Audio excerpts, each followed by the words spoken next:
August 18ನೇ ತಾರೀಕು ಅವರ ಹುಟ್ಟುಹಬ್ಬ ಇತ್ತು.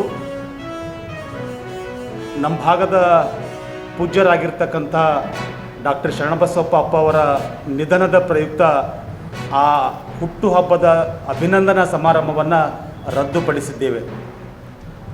ಈಗ ಪುನಃ ನಮಗೆ ಆಯೋಜನೆ ಮಾಡಿರ್ತಕ್ಕಂಥ ಕಾರ್ಯಕ್ರಮ ಮಾಲಾ ಕಣ್ಣಿಯವರ ಅಭಿನಂದನಾ ಕಾರ್ಯಕ್ರಮ.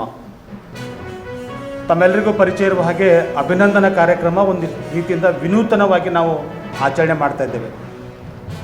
ಮೂಲತಃ ಮಾಲಾ ಕಣ್ಣಿಯವರು 4 ಚಕ್ರ ಚಾರಿಟೇಬಲ್ ಟ್ರಸ್ಟ್ ಎನ್ನುವ ಒಂದು ಸಮಿತಿಯ ಮೂಲಕ ನನ್ನ ಅನಿಸಿಕೆ ಪ್ರಕಾರ ಕಲಬುರಗಿ ನಗರ ಮತ್ತು ನಗರದ ಹೊರಗಡೆ 50,000ಕ್ಕೂ ಹೆಚ್ಚು ವಿವಿಧ ಸಸಿಗಳನ್ನು ನೆಟ್ಟಿರ್ತಕ್ಕಂಥ ಒಬ್ಬ ಯುವತಿ ಮತ್ತು 4 ಚಕ್ರ ಚಾರಿಟೇಬಲ್ ಟ್ರಸ್ಟ್ನಿಂದ ಕಳೆದ 1 ದಶಕದಿಂದ ಅವರು ಮಾಡಿರ್ತಕ್ಕಂಥ ಒಂದು ಕೆಲಸ ಏನಂತಂದರೆ ರಕ್ತದಾನ ಶಿಬಿರಗಳು. ಅವರು ಓಪನ್ ಆಗಿ ವಾಟ್ಸಪ್ನಲ್ಲಿ ತಮ್ಮ ಸ್ಟೇಟಸ್ಲ್ಲಿ ಇಟ್ಕೊಂಡು ಬಿಡ್ತಾರೆ, ರಿಕ್ವೈರ್ಡ್ ಬ್ಲಡ್ ಗ್ರೂಪ್ ಯಾವುದಾದ್ರೂ ಇತ್ತು ಅಂದರೆ ಸಂಪರ್ಕಿಸಿ ಅಂಥೇಳಿ. ಅವರು ಸಾಧ್ಯವಾದರೆ ಬ್ಲಡ್ ಗ್ರೂಪನ್ನು ಅವ್ರ ಸಮಿತಿಯಲ್ಲಿದ್ದರೆ ಇನ್ನೊಬ್ಬರಿಗೆ ರಕ್ತವನ್ನು ಕೊಡ್ತಕ್ಕಂಥ ಕೆಲಸ ಕಳೆದ 10 ವರ್ಷಗಳಿಂದ ಮಾಡ್ತಾ ಬಂದಿರೋದು ಮಾಧ್ಯಮದಲ್ಲಿ ಬಂದಿದೆ.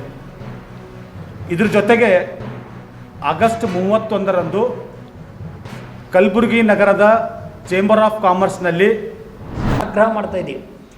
ಇವೆಲ್ಲ ಬೇಡಿಕೆಗಳ ಆಧಾರದಲ್ಲಿ ಇವತ್ತು ಕೇಂದ್ರದ ತಂಡನೂ ಕೂಡ ಭೇಟಿ ಕೊಡಬೇಕು ಕಲಬುರಗಿ ಜಿಲ್ಲಾ ತೊಗರಿ ನಾಡಿಗೆ ಅಂತಕ್ಕಂಥ ಮಾತನ್ನು ಕೂಡ ಆಗ್ರಹ ಮಾಡ್ತಾ ಇದ್ದೀವಿ. ಇವತ್ತು ಕೇವಲ ಬರೀ ಮಾತಾಗಿ ಉಳಿಬಾರ್ದು, ಮಂತ್ರಿಗಳಂಕರ ಏನಾದರೂ ಪ್ರಯತ್ನ ಪಟ್ಟು ರೈತರಿಗೆ ಪರಿಹಾರ ಕೊಡಿಸ್ತಕ್ಕಂಥ ಒಂದು ದಾರಿಯಲ್ಲಿ ದಿಕ್ಕಿನಲ್ಲಿ ಹೆಜ್ಜೆ ಹಾಕಬೇಕು ವಿನ ಆದರೆ ಯಾವುದೇ ಕಾರಣಕ್ಕೂ ಕಾಲಹರಣ ಮಾಡ್ತಕ್ಕಂಥ ಪ್ರಯತ್ನ ಮಾಡಿದ್ರೆ ಈ ವರ್ಷ ಯಾವುದೇ ಕಾರಣಕ್ಕೂ ರೈತರಿಗಂತೂ ಉಳಿಗಾಲಿಲ್ಲ, ಒಕ್ಕಲ್ತನಗಳಂತೂ ಬೀದಿ ಪಾಲಾಗ್ತಕ್ಕಂಥ ಪರಿಸ್ಥಿತಿಯನ್ನು ಬಂದಿದೆ ಅಂತಕ್ಕಂಥ ಮಾತನ್ನು ಈ ಸಂದರ್ಭ ಹೇಳೋಕ್ಕೆ ಬಯಸ್ತೀನಿ.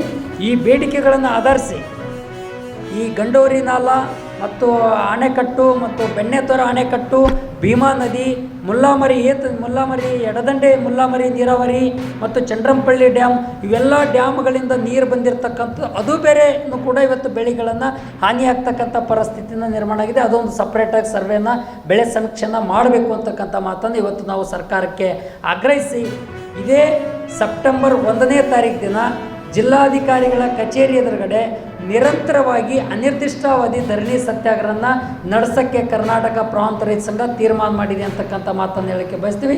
ಸರ್ಕಾರ ಒಂದು ಹಂತಕ್ಕೆ ಬರೋವರೆಗೂ, ಈ ಒಂದು ಹಂತಕ್ಕೆ ತೀರ್ಮಾನ ತಗೊಳ್ಳೋವರೆಗೂ, ಘೋಷಣೆ ಮಾಡೋವರೆಗೂ ಅನಿರ್ದಿಷ್ಟಾವಧಿ ಧರಣಿ ಸತ್ಯಾಗ್ರಹನ ನಡೆಸ್ತದೆ ಅಂತಕ್ಕಂಥ ಮಾತನ್ನು ಹೇಳಿ ಇವತ್ತು ಆ ಮೂಲಕನೇ ಇವತ್ತೊಂದು ಪತ್ರಿಕಾಗೋಷ್ಠಿಯನ್ನು ನಡೆಸ್ತಾ ಇದ್ದೀವಿ ಅಂತಕ್ಕಂಥ ಮಾತನ್ನು ಹೇಳೋಕ್ಕೆ ಬಯಸ್ತೀವಿ.